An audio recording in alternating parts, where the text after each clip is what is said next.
My name's Ethan. I'm 27. And if you asked my friends, they'd tell you I'm the responsible one, the guy who pays bills on time, remembers birthdays, and somehow ends up driving everyone home after a night out. I don't say that to brag. It's just who I am.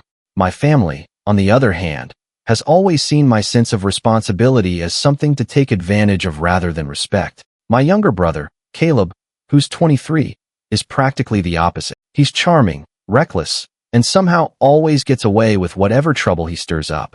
It's like he's got this invisible shield that deflects consequences onto whoever's closest, usually me. Ever since we were kids, our parents seemed to have a blind spot for him. I'd come home with an A- and hear, "Ethan, you can do better." Meanwhile, Caleb would scrape by with a C in the same class, and Mom would beam like he just won the science fair. I used to tell myself they just didn't want to discourage him. But as we got older, the pattern stuck. If Caleb forgot to pay his car insurance and got a late fee, I was the one who helped him out.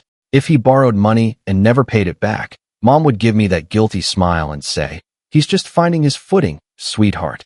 You've always been so stable."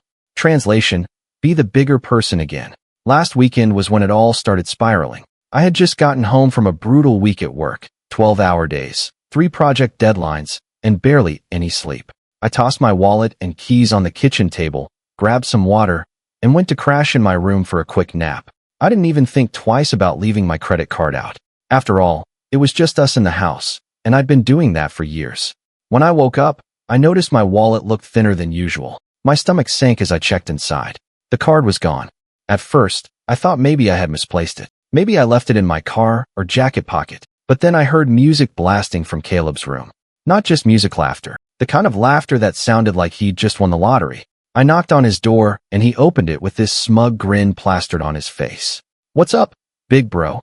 he said casually, like nothing was wrong. I asked him straight up if he'd seen my card. He didn't even try to deny it. "Oh, yeah," he said, leaning against the door frame. "I borrowed it. Don't worry, I just bought a few things." I felt this wave of anger creep up my spine, but I forced myself to stay calm. "What do you mean a few things?" I asked. That's when he pulled out his phone and proudly started scrolling through pictures, designer clothes, shoes, a new watch, and even screenshots of plane tickets to Miami. "Gotta treat yourself sometimes, right?"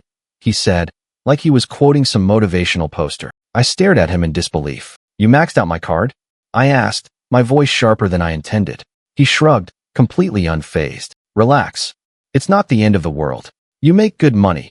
You'll pay it off in no time." Then he laughed, as if this whole thing was some big joke. I didn't laugh. I just stood there frozen, feeling this strange mix of anger, betrayal, and something heavier, exhaustion. Because deep down, this wasn't just about a credit card. This was years of being the responsible one, the one who cleaned up every mess, finally boiling over. And right as I was about to say something I'd been holding back for years, I heard the front door slam. Dad's voice echoed through the house, angrier than I'd heard in a long time. "Who stole my $20,000? he bellowed. Caleb's face lost all its color. And that's when everything started to unravel. Dad's voice shook the entire house. He didn't just ask, he demanded answers, every word echoing down the hallway like a hammer. Caleb and I just stood there for a second, both stunned into silence. Then, as if on cue, Mom appeared from the living room, her face pinched with worry. "What's going on?" she asked, wringing her hands like she always does when Dad gets riled up. Dad stormed into the hallway, his face red, his eyes scanning between the two of us. "I checked my safe this morning," he said, his voice low but loaded with fury. $20,000 cash, gone. Someone in this house took it. I felt my heart start pounding in my chest. 20,000. That wasn't pocket change. That was life-changing money for most people. I opened my mouth to say something, but Caleb beat me to it. "It wasn't me," he blurted, his voice too quick, too defensive. "I didn't even know you had that much cash lying around." Dad's gaze narrowed. "Then why are you dressed like you just robbed a boutique?" I couldn't help but glance at Caleb. He was still wearing the new jacket he'd bought, tags barely cut off, looking like someone who had just come from a shopping spree. His face twisted like he was scrambling to come up with an excuse. "I had some savings," he stammered. "Been saving up for months." I nearly laughed out loud. Caleb couldn't save $5 without spending it on takeout, let alone save enough for a shopping spree and a vacation. But I stayed quiet because I knew how this was going to play out. Dad's anger was bad, but Mom's quiet disappointment was worse, and she was already starting to hover closer to Caleb like a shield. Maybe we should all calm down, Mom said softly, putting a hand on Dad's arm. You know how forgetful you can be sometimes. Maybe you misplaced it. That made Dad explode. Misplaced $20,000. Are you hearing yourself, Helen? His voice boomed again, and Mom flinched. I counted that money yesterday. It was there. Now it's gone. Then his eyes landed on me. Ethan, where were you today? I felt my stomach drop. I was at work all day, I said carefully. You can check my timesheets if you want. I just got home an hour ago. Dad stared at me for a long moment, and I could see him trying to decide whether to believe me. Meanwhile, Caleb shifted uncomfortably, and that little movement drew Dad's attention like a magnet. What about you? He demanded. And here's where the favoritism kicked in. Instead of answering, Caleb gave Mom this wide-eyed, innocent look he's perfected since childhood, the same one that got him out of trouble every single time. And predictably, Mom stepped in again. He said he's been saving, she said. We should give him the benefit of the doubt. I couldn't stay quiet anymore. Saving? Really? I said, unable to hide the incredulity in my voice. You do realize he used my credit card today, right? Maxed it out, actually. Clothes, shoes, a vacation. I saw the receipts on his phone. Mom turned to me like I had just betrayed a family secret. Ethan, she said sharply, don't exaggerate. I'm sure he was going to pay you back. I felt my jaw tighten. He didn't even ask. He just took it. And now Dad's money is missing, and you're really going to stand here and pretend like this is a coincidence. Caleb's face twisted into something ugly. Wow, way to throw me under the bus, he said, his voice dripping with fake hurt. I thought we were brothers. Brothers don't steal from each other. I shot back. Enough, Dad roared, cutting us both off. This isn't about your card, Ethan. This is about my money, and I'm not going to stand here and let this turn into a circus. That was the moment I realized just how unfair this was going to be. Dad was furious, sure, but he wasn't looking for the truth. He was looking for someone to blame quickly so he could feel in control again. And because Caleb had Mom shielding him, I had the sinking feeling I knew exactly who would take the fall. Sure enough, 10 minutes later, Mom was gently suggesting that maybe Ethan accidentally picked it up, thinking it was his. I stared at her in disbelief. Why would I take cash from Dad's safe? I don't even know the combination. Because you've been stressed lately, Mom said softly, like she was trying to be reasonable. Work has been hard on you. Maybe you panicked about money. I almost laughed, not because it was funny, but because it was so ridiculous. I make good money. I have a steady job. I'm the last person in this house who would need to steal anything. But Caleb just stood there letting me take the heat, saying nothing. That night at dinner, the tension was unbearable. Dad sat in silence, his jaw clenched, while Mom tried to smooth things over with small talk. Caleb, on the other hand, acted like nothing had happened. He even had the audacity to talk about his upcoming trip to Miami, going on about the clubs he was going to hit and the hotel he booked. Must be nice, I muttered under my breath, and Caleb smirked. It is, he said, just loud enough for me to hear. After dinner, Dad pulled me aside. Look, he said, his tone softer now, but still stern. I don't want this tearing the family apart. If you took the money, just say so. We can work something out. I stared at him, stunned. You really think I took it? I asked quietly. He hesitated, then sighed. I don't know what to think right now, but someone in this house did. And that was it. No matter what I said, no matter how much proof I had about Caleb using my card, the suspicion was still on me. I went to bed that night feeling something inside me snap. It wasn't just anger anymore. It was resolve. Because if they were going to treat me like the villain no matter what I did, then maybe it was time to stop playing the hero. The next morning, I heard Caleb laughing on the phone with one of his friends, bragging about how smooth he was for pulling off this whole thing without getting caught. And that's when an idea started forming, a dangerous, satisfying idea that made my heart race. But before I could even start figuring out what to do next, Dad came knocking on my door, his face grim. Pack your things, he said. If we don't figure out what happened by tonight, you're moving out. I froze. You can't be serious. I am, he said flatly. I can't have a thief under my roof. And that was the moment I realized just how far this was going to go and just how much I was going to have to fight back. The next 24 hours were some of the longest of my life. Every minute felt like I was walking on eggshells. Dad barely spoke to me unless it was to ask another pointed question. And Mom seemed to avoid me entirely, whispering to Caleb in hushed tones like I was some dangerous stranger in the house. I could feel it in the air.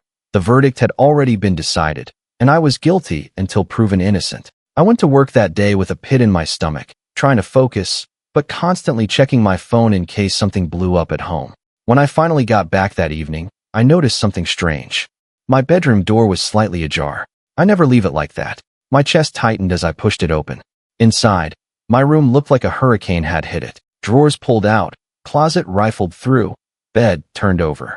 My laptop was sitting on the desk, turned on, which was odd because I always shut it down before leaving. At first, I thought maybe Dad had searched my room looking for the missing money. But then I noticed something that made my blood run cold. My backpack, the one I use for work, was unzipped and sitting in the middle of the floor. I knelt down and started checking it. My work badge was there, my notebook, my headphones, but my emergency cash envelope, the one I keep hidden just in case, was gone. It wasn't a huge amount, maybe $1,000, but it was mine saved from side gigs, overtime pay, and careful budgeting. I kept it as a safety net for car repairs or unexpected bills. And now it was gone. I stormed out of my room and found Caleb lounging on the couch, scrolling through his phone like he didn't have a care in the world. "Where's my money?" I demanded, my voice shaking. He looked up lazily. "What money?" "You know exactly what money," I snapped. "The envelope in my backpack, the one I hid under everything. It's gone, Caleb." "Where is it?" He smirked at that infuriating, smug little smirk that always meant he was about to say something designed to get under my skin. "Oh, that," he said casually, as if we were talking about borrowing a pair of socks. "Yeah, I found it. I needed some extra cash to finish paying for my trip. Don't worry, I left you a little something." I marched back to my room, ripped open the backpack again, and found a single $5 bill sitting at the bottom of the pocket. I couldn't believe it. He had cleaned me out my entire safety net and had the audacity to act like leaving me $5 was some sort of favor. I felt something inside me snap. "Are you serious right now?"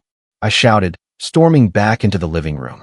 "You broke into my room, stole my money, and you think this is okay?" Caleb didn't even flinch. "Relax, man. You were going to spend it eventually." I just accelerated the timeline. Mom appeared from the kitchen at that moment, her face already twisted into that look she gets when she thinks I'm overreacting. "What's going on now?" she asked, sighing like she was the victim in all this. "He stole from me," I said, pointing at Caleb again. "He took every dollar I had saved. That was my emergency fund, Mom." Mom glanced at Caleb, who immediately put on his innocent face, and then back at me. "Ethan," she said, her voice full of forced calm. "You don't need to yell. If he took it, I'm sure he had a good reason." "A good reason?" I could feel my heart pounding in my ears. "A good reason? He's going to Miami to party, Mom." "That's not a reason. That's theft." "Don't be dramatic," she said softly, as though I was some hysterical child throwing a tantrum. "You're not going to miss it. You make plenty of money. Your brother doesn't have the same opportunities you do." I almost laughed. "He doesn't have the same opportunities because he blows every chance he gets," I said. "I worked for that money. I stayed late at work, skipped nights out, saved every penny, and you're telling me it's fine for him to just take it because he felt like it? Stop yelling at your mother." Dad's voice boomed from the hallway. He stepped into the living room, his expression thunderous. "I'm done with this fighting. If you two can't live under the same roof without screaming at each other, then one of you needs to leave." I stared at him, stunned. "You're seriously threatening to kick me out after he's the one stealing from everyone?" "That's enough," Dad snapped. "You've been nothing but trouble since this money went missing. If you can't calm down, you're out tonight." Caleb sat there smirking like the cat who got the cream. And that was the exact moment I felt every last shred of trust one had in my family snap. It wasn't just about the missing money anymore. It wasn't even about the credit card or my savings. It was about years of being treated like the backup plan, the scapegoat, the one who was expected to shoulder everyone else's mistakes and keep quiet about it. That night, I didn't sleep. I just lay there staring at the ceiling, my mind racing. I kept replaying the look on Caleb's face, that smug grin as if he'd won some great victory. I thought about Mom's soft voice, telling me to stop being dramatic. I thought about Dad, ready to throw me out over something I didn't even do. By morning, something inside me had changed. I didn't feel angry anymore, not in the loud, explosive way I had the day before. This was colder, sharper. I got up early, showered, and dressed for work like nothing had happened. I even said good morning to Mom as I passed her in the kitchen. But inside, I was done. Done playing nice. Done covering for Caleb. Done letting my family treat me like the villain in a story where I'd done nothing wrong. I didn't know exactly how I was going to do it yet, but one thing was crystal clear. If they wanted to see me as the bad guy, then maybe it was time I stopped trying to be the good one. Later that afternoon, I got a call from the bank that made everything 100 times worse and gave me the final push I needed. The charges on my card had gone over the limit. There were late fees stacking up because Caleb hadn't just maxed it out. He tried to use it again, and the transaction bounced. When I confronted him about it that evening, he laughed. Actually laughed, like it was the funniest thing he'd ever heard. "Guess you should have had a higher limit, bro," he said, still chuckling. I stared at him, every muscle in my body tight. "You think this is funny?" I asked quietly. He leaned back, grinning. "Yeah, kind of. I mean, what are you going to do? Call the cops? Tell Dad?" And that's when I smiled. A small, cold smile that wiped the grin right off his face. "Oh," I said, my voice calm and almost cheerful. "You have no idea what I'm going to do." The next few days felt like living under a microscope. Every time I walked into a room, the conversation would stop. Mom would give me that pitying look, like she was trying to silently will me to confess to something I didn't do. Dad barely spoke to me at all, except to issue reminders. "If this money doesn't turn up, you're gone." It was like he'd already built the case against me in his mind and was just waiting for me to crack. The worst part wasn't even the suspicion. It was how normal everything seemed for Caleb. He floated around the house like nothing had happened. He laughed loudly in the kitchen with Mom, talked about his trip, and even invited friends over one evening to show off his new clothes. The sound of their laughter drifting up the stairs while I sat alone in my room gnawed at me. It wasn't just anger anymore. It was humiliation. I had become the family villain, the black sheep overnight, and there was nothing I could do to prove my innocence. On the third night, Dad knocked on my door. I braced myself, hoping maybe he'd come to his senses. Instead, he handed me an envelope. "This is enough for first and last month's rent somewhere," he said stiffly. "I think it's best you find your own place." I stared at the envelope, then back at him. "So that's it. You're throwing me out over money I didn't take." Dad's jaw tightened. "This has gone on long enough, Ethan. I need peace in this house. And until you're willing to admit what you did, there won't be any." I wanted to yell, to fight, to demand that he open his eyes and see what was happening. But instead, I just nodded, because in that moment, something shifted inside me again. If they wanted me gone, fine. I would leave, but not before I figured out how to make sure they understood exactly what they had done. The next morning, I packed my things quietly. I didn't make a scene. I didn't slam doors. I just folded my clothes, packed my laptop, and put the envelope Dad had given me into my backpack. Mom came to the door as I was zipping up the last suitcase. "You don't have to be so cold about it," she said softly, like I was the one being unreasonable. I turned to her, meeting her eyes for the first time in days. "You believed him over me without a second thought," I said quietly. "I've never stolen a thing in my life. I've always been the one you could count on, and this is how you repay me." Her face flickered with guilt. Maybe, but she didn't say anything. I carried my bags out to the car. Caleb was sitting on the porch sipping coffee, like it was any other morning. "Safe travels," he called out with a smirk. I didn't answer. I just got in the car and drove away, gripping the steering wheel until my knuckles turned white. I spent that first night at a friend's place. He didn't ask many questions, just handed me a spare blanket and let me crash on the couch. Lying there in the dark, staring at the ceiling, I felt the weight of everything finally settle on me. I had been cast out of my own family home, branded a thief, humiliated, and betrayed by the very people who were supposed to have my back. The next morning, I went to the bank to check my account. The damage was worse than I thought. The card was maxed, the fees were stacking up, and I was suddenly staring down a balance that was going to take months to pay off. I sat there in the parking lot for a long time after, just letting it all sink in. That was my rock bottom. Not just because of the money or the fact that I'd been kicked out, but because for the first time in my life, I felt completely untethered. The responsible one, the guy who always had it together, was gone. My family didn't trust me, my finances were wrecked, and I had nowhere to go but up. And strangely, that's when a kind of clarity set in. I stopped thinking about how unfair it all was and started thinking about what came next. I pulled out my phone and started making a list.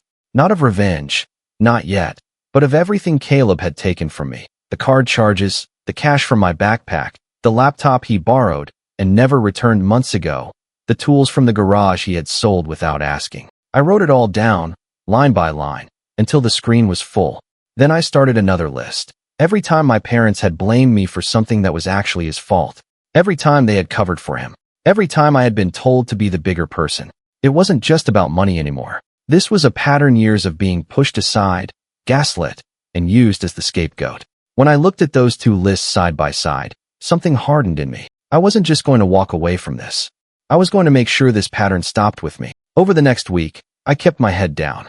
I crashed at my friend's place, picked up extra shifts at work to start patching the financial hole Caleb had left me in, and slowly started to put a plan together. I didn't talk about it to anyone, not even my friend. But every night after work, I'd sit with my laptop and start digging. I went through old emails, bank statements, and receipts.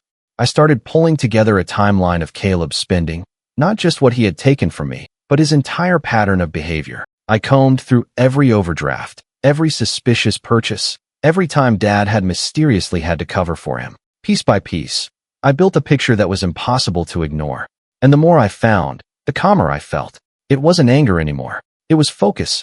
One evening, while I was sitting in the living room with my laptop open, my friend walked in and glanced at the screen. "You're building a case," he said quietly. I looked up at him and, for the first time in days, smiled. "No," I said softly. "I'm building the truth." But then came the call that changed everything. It was Dad. His voice was clipped, cold. "We need to meet," he said. "The money still hasn't turned up, and I have questions." I agreed to meet him that weekend. Not at the house. I wasn't ready to step foot back in the rebut at a diner near his work. As I hung up the phone, my heart started to race. This was it. This was the moment everything was either going to get worse or finally start to turn. I closed my laptop, slid the growing stack of evidence into my bag, and stared at my reflection in the dark window. For the first time in weeks, I felt ready. And when Saturday came, I walked into that diner with one thought in my mind. If they wanted answers, I was going to give them more than they ever bargained for. Saturday morning came quicker than I expected. I woke up early, not out of excitement, but because my mind was already racing. I'd barely touched breakfast, just coffee and toast, and drove to the diner with my evidence folder sitting on the passenger seat. It felt heavier than it should have, like all the years of being the family's problem solver had been condensed into a single manila folder. Dad was already there when I arrived, sitting in a booth near the back, arms crossed. His expression was unreadable.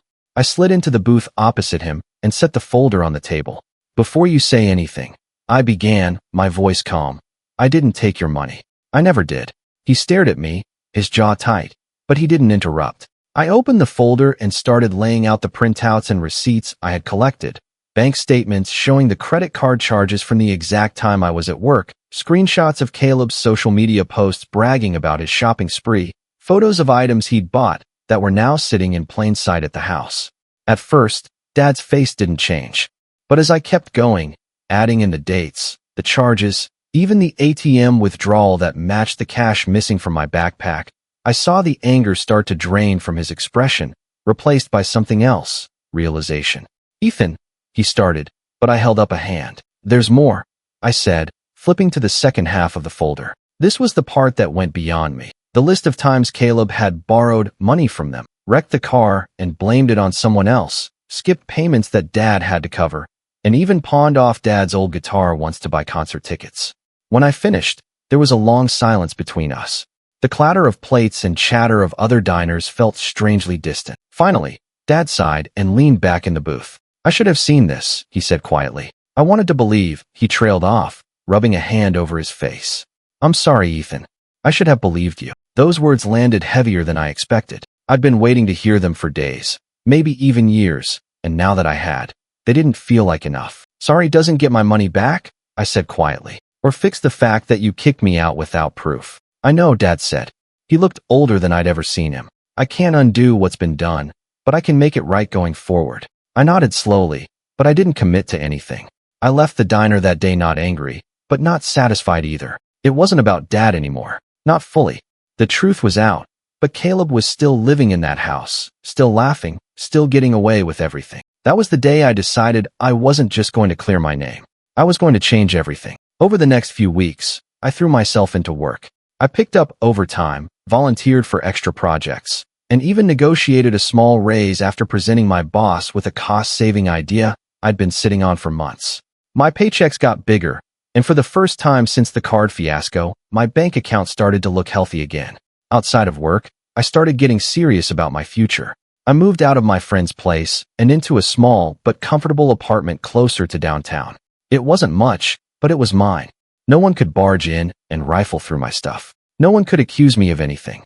I set it up exactly how I wanted, clean, organized, quiet. I also started reaching out to old friends and colleagues, rebuilding the social circle I'd let slip while spending so much time putting out fires for my family. I realized how much I'd been missing out on invitations I'd declined, trips I'd postponed, opportunities I'd passed on because I was too busy being responsible back home. And as my confidence started to grow, so did my sense of purpose. I kept adding to my folder of evidence, not just against Caleb, but also a log of every repayment I made toward the debt he'd created, every late fee I covered, every interest charge.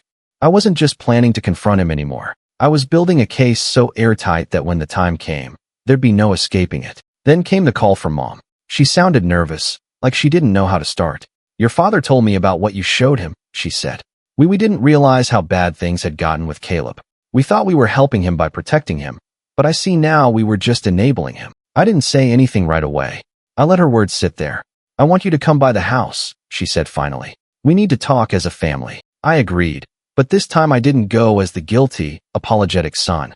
I went as someone who had his life together, who had his evidence ready, and who wasn't going to be dismissed or silenced. When I walked through the front door, Caleb was sprawled on the couch, looking smug as ever until he saw me. His smirk faltered for just a second, and that was enough to tell me that somewhere deep down, he knew the game was up. Dad was waiting at the dining table, Mom next to him, both of them looking uneasy. "Sit down," Dad said. I did, calmly, quietly, and then for the first time in my life, I laid everything out without fear. Not just the money, not just the card. I talked about the years of being blamed, the times I had to clean up Caleb's messes, the times I had been told to be the bigger person while my own needs were brushed aside. Mom's eyes welled up with tears, but I didn't stop. This wasn't about making them feel bad. This was about making them finally see. When I finished, the room was silent. Then Dad turned to Caleb. "Do you have anything to say for yourself?" And that's when Caleb did something that shocked even me. He laughed. "Wow," he said, leaning back in his chair. "You really kept receipts, huh? You sound like some kind of lawyer." He smirked at me like this was all just a game. "You think this is going to make them love you more or something? Sorry, bro, but I'm still the favorite. Always will be." For a second, I just stared at him. And then I smiled slow, cold, the kind of smile that made his smirk falter again. Because at that moment, I realized something important. Caleb wasn't scared yet, but he was going to be. That night after the family meeting, I didn't drive straight back to my apartment. Instead, I sat in the driveway for nearly half an hour, engine off, just staring at the house. Inside, I could hear faint arguing, Dad's sharp tone, Mom's softer voice trying to smooth things over, and Caleb's indignant shouting. I didn't need to hear the words to know what was happening. For once, they weren't arguing with me. They were arguing about him. And strangely, that gave me a sense of calm. When I finally left, I felt lighter than I had in weeks. Not because the situation was resolved, far from it, but because the tide had finally started to turn. For the first time in my life, my parents had seen the full scope of what Caleb had done, and it had rattled them. But Caleb's smug laugh earlier had told me everything I needed to know. He still thought he was untouchable. If this was going to end, it wasn't going to end with a conversation. It was going to end with consequences. Over the next few weeks, I became sharper, more deliberate. My life started to flourish in ways I hadn't expected. My boss noticed my performance at work and offered me the chance to lead a small project, something that came with a stipend and a shot at a promotion. I said yes immediately. The extra money helped me pay off the last of the charges Caleb had racked up on my card, which felt like closing a wound that had been bleeding for too long. But I didn't just focus on work. I kept adding to the evidence I had on Caleb. I tracked his spending habits, his social media posts, and even got copies of text messages from a mutual friend who was fed up with him bragging about gaming the system. The texts were gold. Caleb outright admitting he'd used my card, laughing about how Mom would always cover for him, and even mentioning the missing $20,000, joking that Dad should have hit it better. I printed every single one and filed them neatly in a binder. Then came the moment that shifted everything. One evening while I was dropping off some old documents at my parents' house, I overheard Dad on the phone in his office. His voice was low, serious. "If we can't get the money back by next quarter, we'll have to take out another loan," he said. I don't care whose idea it was. 20 grand doesn't just walk out of a safe. I froze in the hallway. So it wasn't just about stolen cash. That money had been set aside for something important. I later learned it was a payment for an investment property Dad had been trying to close on, something that would have brought in rental income. The missing cash hadn't just caused tension at home. It had thrown a wrench into his plans. That's when it clicked. This wasn't just about family anymore. This was about leverage.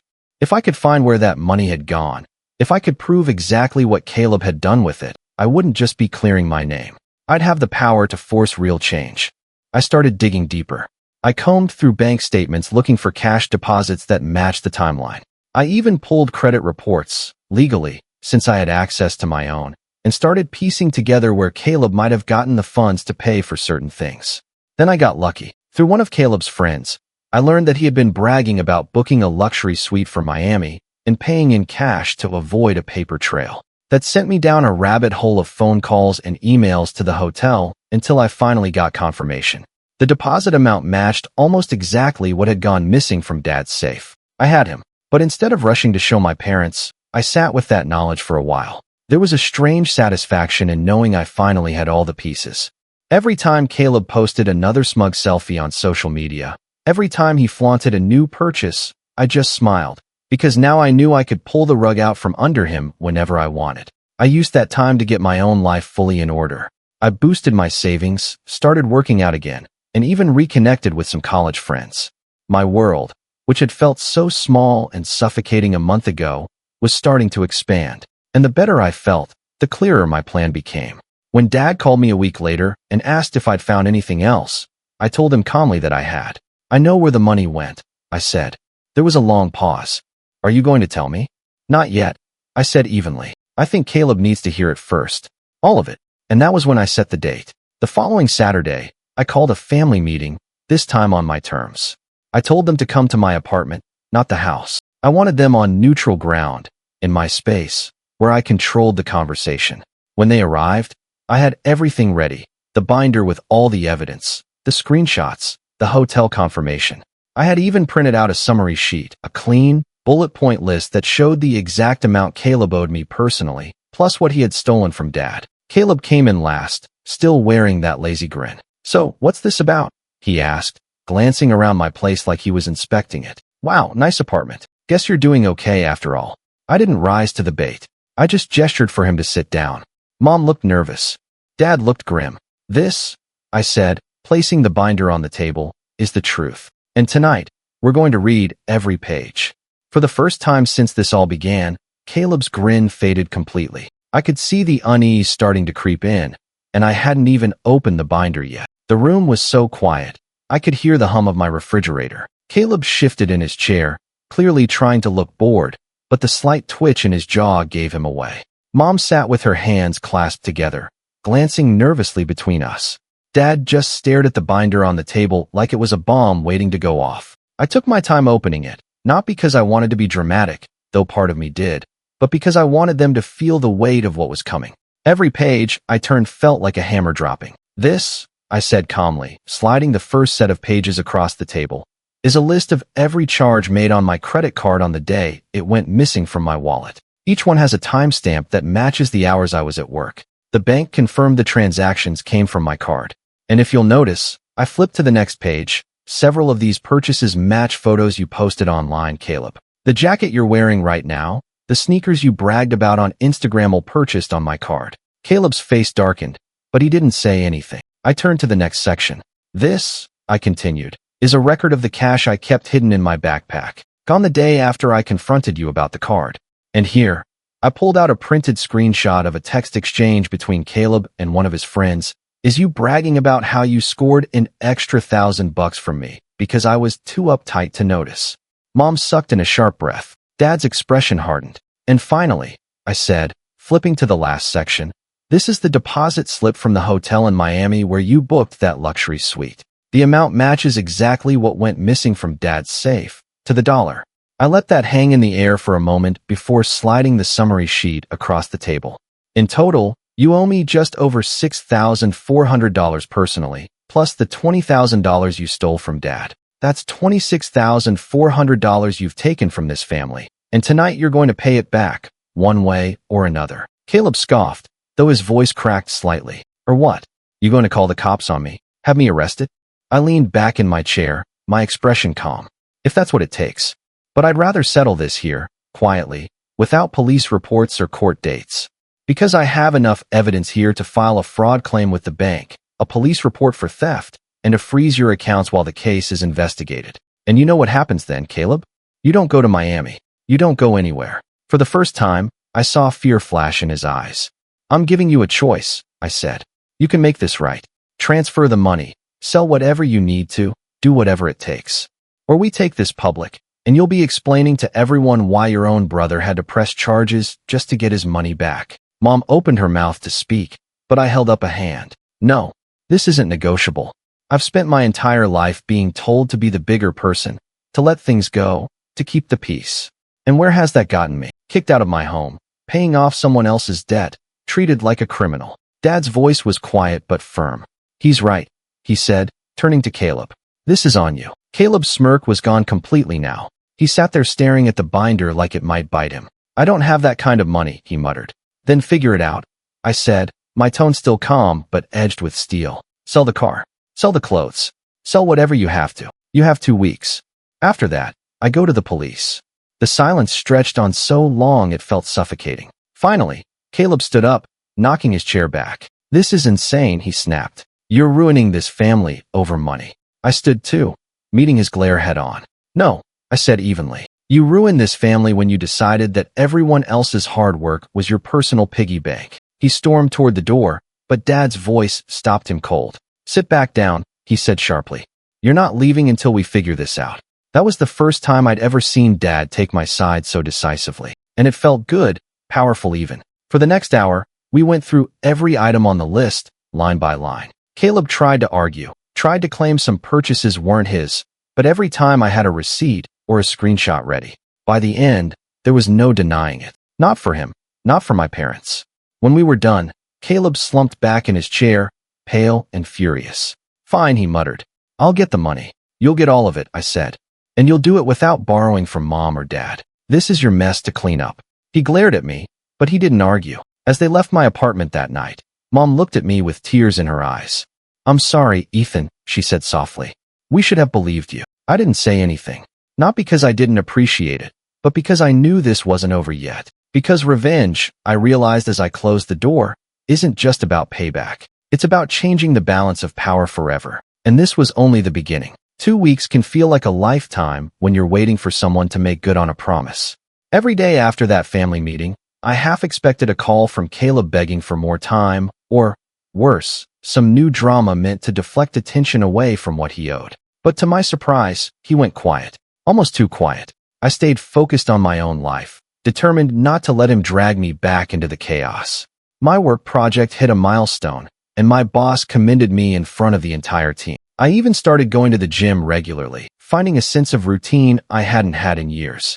Each day that passed, I felt myself getting stronger, not just physically, but emotionally. Then, on the 13th day, I got a text from Dad. Family meeting tomorrow. Bring your binder. When I arrived at the house the next evening, I noticed something immediately different. Caleb's car wasn't in the driveway. The flashy coupe he had been so proud of was gone. Inside, the living room was strangely quiet. Caleb was sitting on the couch, hunched over, looking more subdued than I'd seen him in years. His usual cocky posture was gone, replaced by something closer to defeat. Dad sat at the head of the table, a checkbook in front of him, but not in a way that suggested he was about to bail Caleb out. Mom sat next to him, her expression serious, her hands folded tightly in her lap. I sat down without saying a word. Caleb cleared his throat. I got the money, he said finally, his voice low. He slid a cashier's check across the table. I glanced at it. The amount was exact, $26,400. Where'd you get it? Dad asked. Caleb didn't look at him. Sold the car. Sold my watch.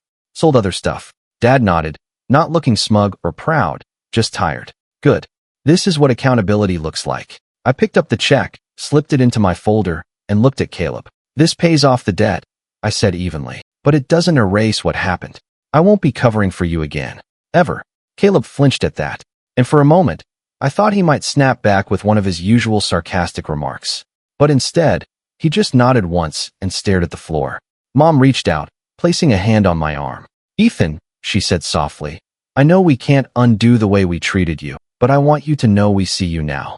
Really see you, and we're going to do better. For the first time in months, I felt some of the tension in my chest ease. I hope so, I said, because I'm done being the family scapegoat. If we're going to have a relationship, it has to be built on respect for all of us. Dad nodded firmly. Agreed. Things are going to change around here. He turned to Caleb, his tone sharp, but not angry. Starting with you. No more handouts. No more excuses. You want to be treated like an adult? Then act like one. The meeting ended not with shouting, not with slamming doors, but with a quiet that felt different. Not tense, not accusatory, just resolved. When I left that night, I stood on the porch for a moment, looking out over the yard where Caleb and I used to play catch as kids. For the first time, I didn't feel weighed down by anger or bitterness. I felt free. As I slid into my car, I caught a glimpse of Caleb through the window. He was still sitting on the couch, staring at the floor, his usual grin nowhere to be found. And I realized something important. Revenge hadn't been about destroying him. It had been about taking back control of my own life. As I started the engine and pulled out of the driveway, a small smile spread across my face. Because for the first time in years, the balance in our family had shifted. And this time, it was on my terms. And that was the last time I ever had to raise my voice to be heard.